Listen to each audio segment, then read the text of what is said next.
Hello there, and welcome back to another episode of Daily Magic. My name is SlytherinKnight, and I'm so happy you could join me. Today's new daily is to cast 30 green or blue spells, which is actually kind of funny to me because it ties into the last two that we had, green and white, blue and red, the green and blue there. So that's kind of nice. But yeah, to go ahead and do this, I've already narrowed it down. We have either our Simic Counters V1 or 2, or V2 or V1, but we're going to go with the newer deck. I think because I've only used this once. This one's not bad, but again, they're both not bad, and there's not a whole lot different in this deck. I mean, there's the addition of like Varma and Sab-Sunen, which I didn't actually get to really use either of these cards the last time we used this deck, so at least not that I remember. So it could be interesting to try it out this time to see how it goes. And yeah, other than that, the deck is kind of what you would expect. We have some low-cost creatures, Llanowar Elves for ramping, Pawpatch Recruit because it can put counters on other things, Armored Scrapgorger to help remove troublesome things from our opponent's graveyard, add mana, and eventually it becomes a 3/3, which is not bad. Bristly Bill. Every time you place a land, put a counter on something. Hunter's Talent, removal. Beastcaller gets counters every time another creature is played. Webstrike Elite is here for reach, and it's really cheap. 2 green for a 3/3, not bad. And if you want to cycle it, destroy up to 1 target artifact or enchantment with mana value X, so X plus 2 green, which is a bit expensive, but it is what it is. Already talked about Varma, but Varma's ability, their exhaust ability is, put X +1/+1 counters on Sita Varma. Then you may have the base power and toughness of each other creature you control become equal to Sita Varma's power until end of turn, which is really, really nice because that's a good game ender. Ornery Tumblewagg to put counters on things and potentially double them if you decide to saddle it. Archdruid's charm, again, is removal, puts a counter on things, removal for artifacts and enchantments. I don't think we'll really ever use the search your library for a creature or land card and reveal it, put it onto the battlefield tapped if it's a land card, otherwise put it in your hand.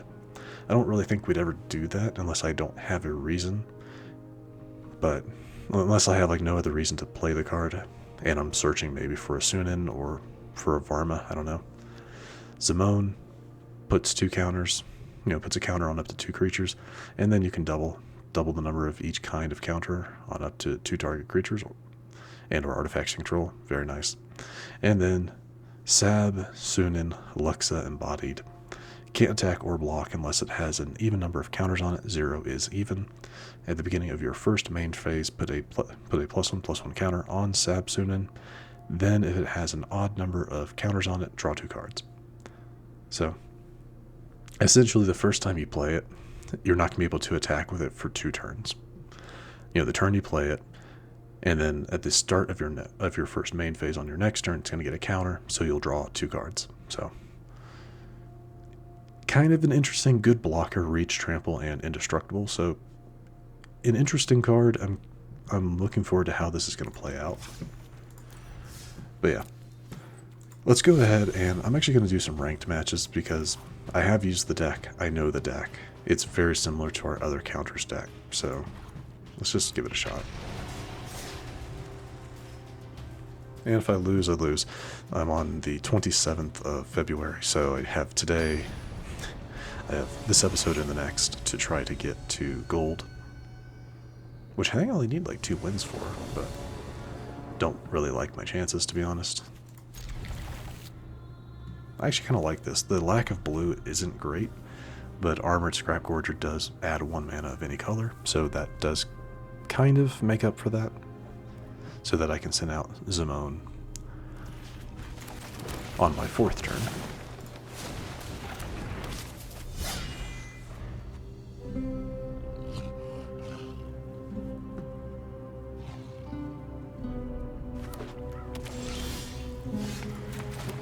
That only adds green, so let's go with Scrapgorger.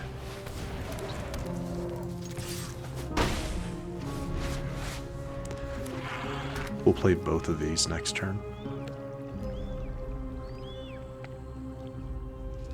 Unless they get rid of my Gorger. Nope.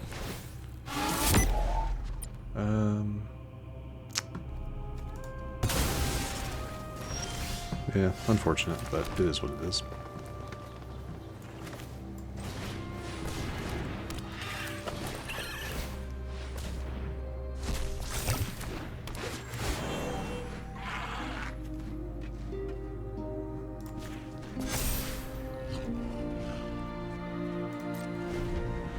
I did that so that I can saddle it, so that I can saddle this with Llanowar Elf, but we'll see.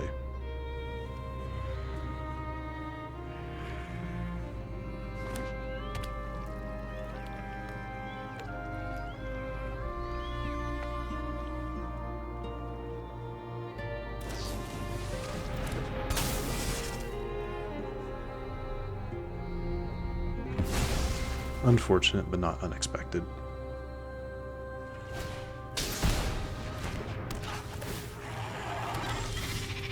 That's actually kind of nice.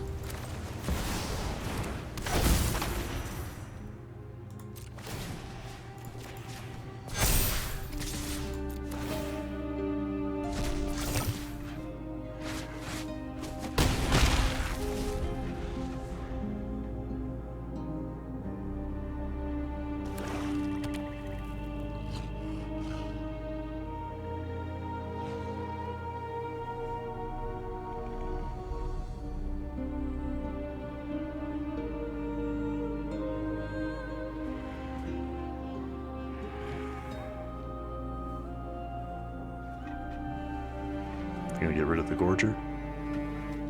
It is a Phyrexian beast, no artifacts. Oh, they're gonna send it back to my hand. Okay. And do that to get rid of the elf.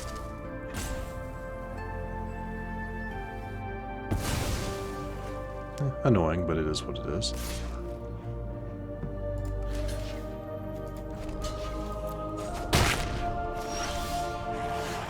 Not sure what the idea was there, but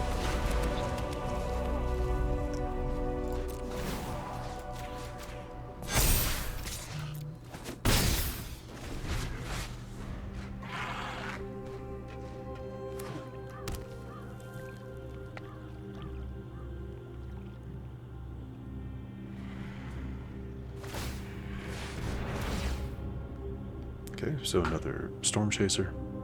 Oh no, they activated its ability to pull back that. Okay. Interesting choice. So do I want to double? There's really no point to double anything at the moment, is there? Because yeah, that taps the card. I don't want to do that.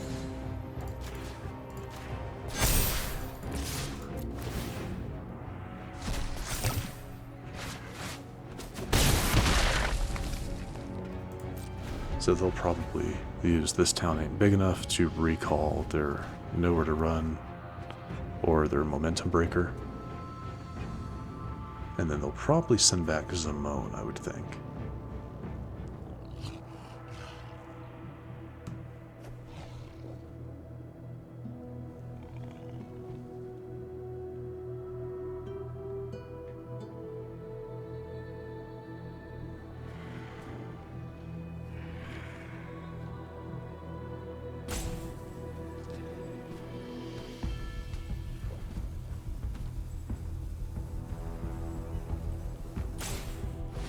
Okay, Fear of Isolation. For Momentum Breaker, okay. Though that lets me choose what I sacrifice. Okay, another talent. Creates another blocker. And they chose not to do anything else. Interesting.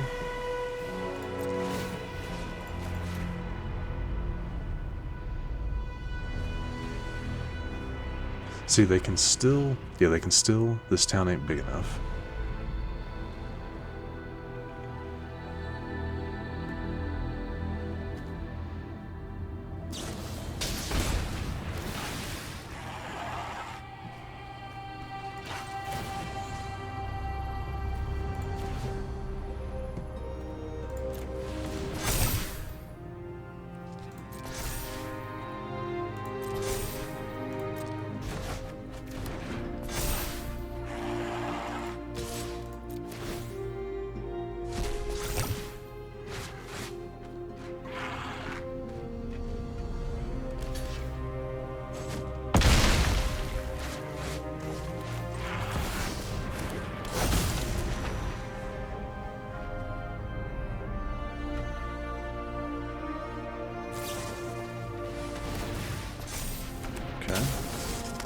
They can only take out the elf. Oh, that's fine.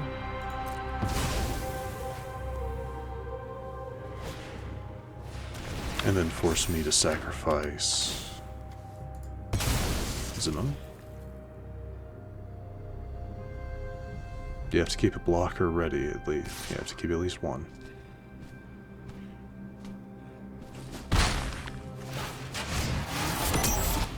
Ooh, okay. Can I do both? I can... technically I can, but I'm not going to.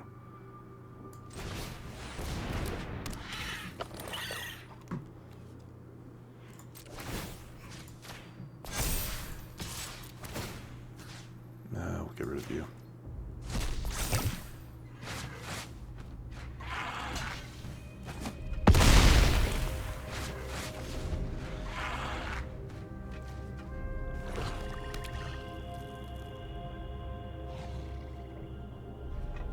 Yeah, Scrapgorger's probably gone here. All they need is just hard removal. Oh, okay. Not what I was expecting.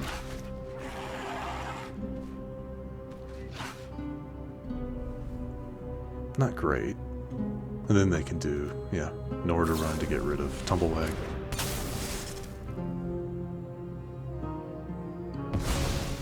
Yeah, unfortunate.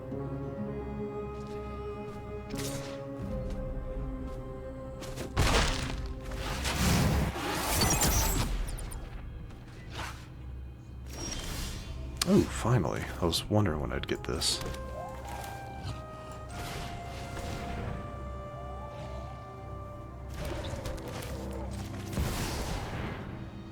Yes, I had a second one.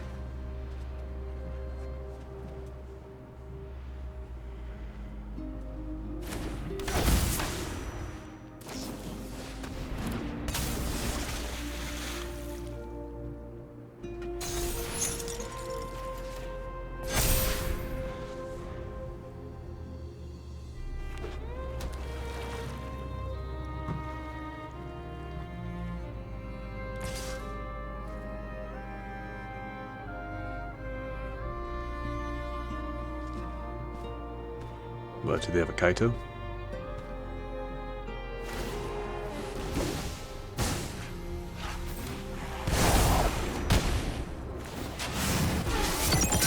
Okay. Play Fear of Isolation. Pull back, obviously one of those. Play the Momentum Breaker. Which, yeah.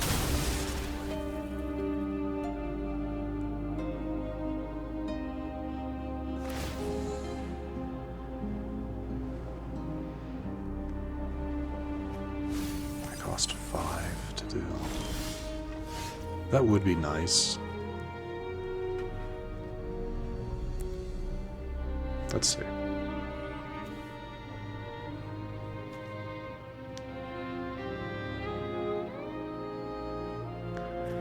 I think I'm just going to do this.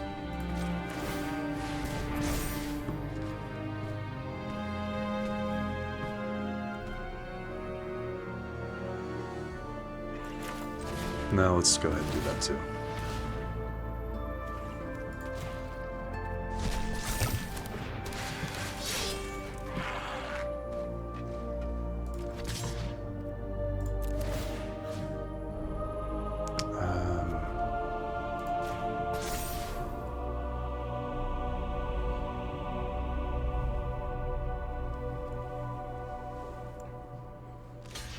Okay, that's still 4 damage.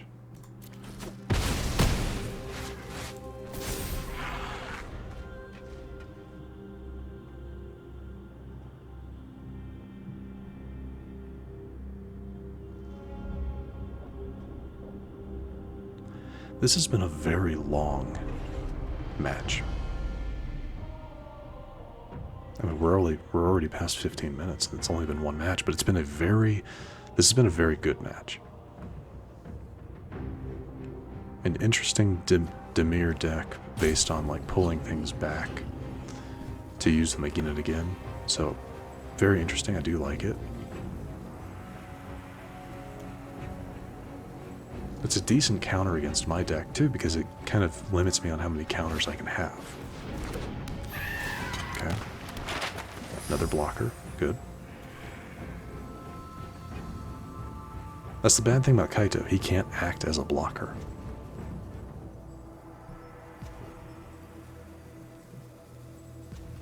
And all I need to do... Are they going to pull back their nowhere to run? No? Depends on what this card is. Okay. Pulled back both of those. Get rid of the Beastcaller.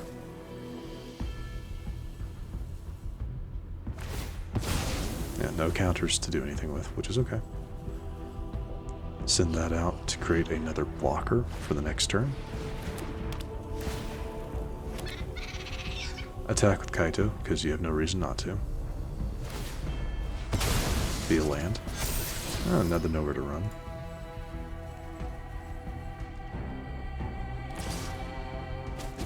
Okay.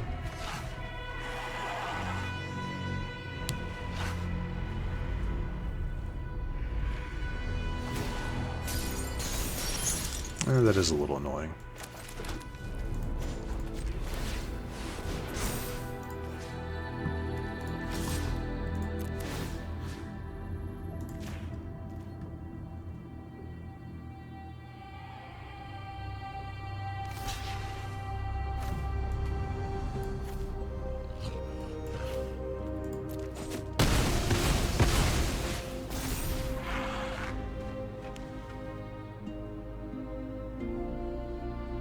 I hate that they'll ultimately probably beat me here. I mean, we're both relying on top decking, but I don't have quite as many good options to try to do that. And they can pull a card back from their grave. They're going to do that, obviously, so that they can...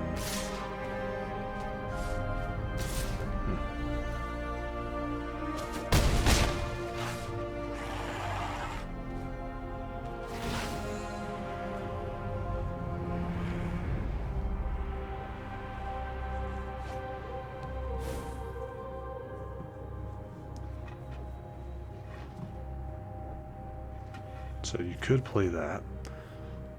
They could play this town ain't big enough to pull send mine and theirs back to their hand. They chose not to.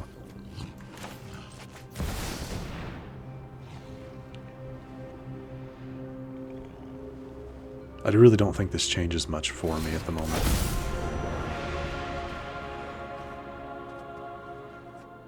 It's indestructible. Or they can send it back to my hand, though.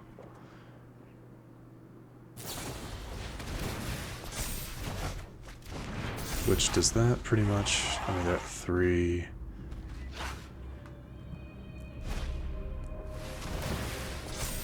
Takes him to 5. Honestly, play another or use Kaito's, give yourself a ninja. Yep. And that's game. Good game.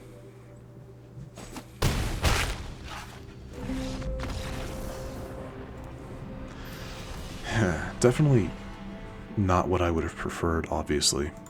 I would prefer to win there, but it was a very, very good match. A lot of good back and forth, and ultimately they had what they needed to win the day. Which, yeah, it really does suck when that happens, but sometimes it can't be avoided. Ultimately, though, I don't think the deck itself was at fault too much. We just went up against someone that had enough counters against us. They had some, not so much hard removal, but they had enough. The removal was strong enough to get rid of our creatures. The sending stuff back to the hand was really annoying to deal with, but yeah, it is what it is. You don't see that type of deck very often. At least I don't see that type of deck very often. And yeah. But yeah, all in all, not too bad. And unfortunately, though, that is where I'm going to wrap things up for today. If you enjoyed this episode, which I do sincerely hope you did, please feel free to hit that thumbs up button down below. And if you happen to be new to the channel, hello, welcome, and please do consider subscribing. And to stay up to date for whenever new content is released, don't forget to hit that bell icon after you subscribe. But other than that, thank you so much for watching. I really, really do appreciate it. And I will see you all next time.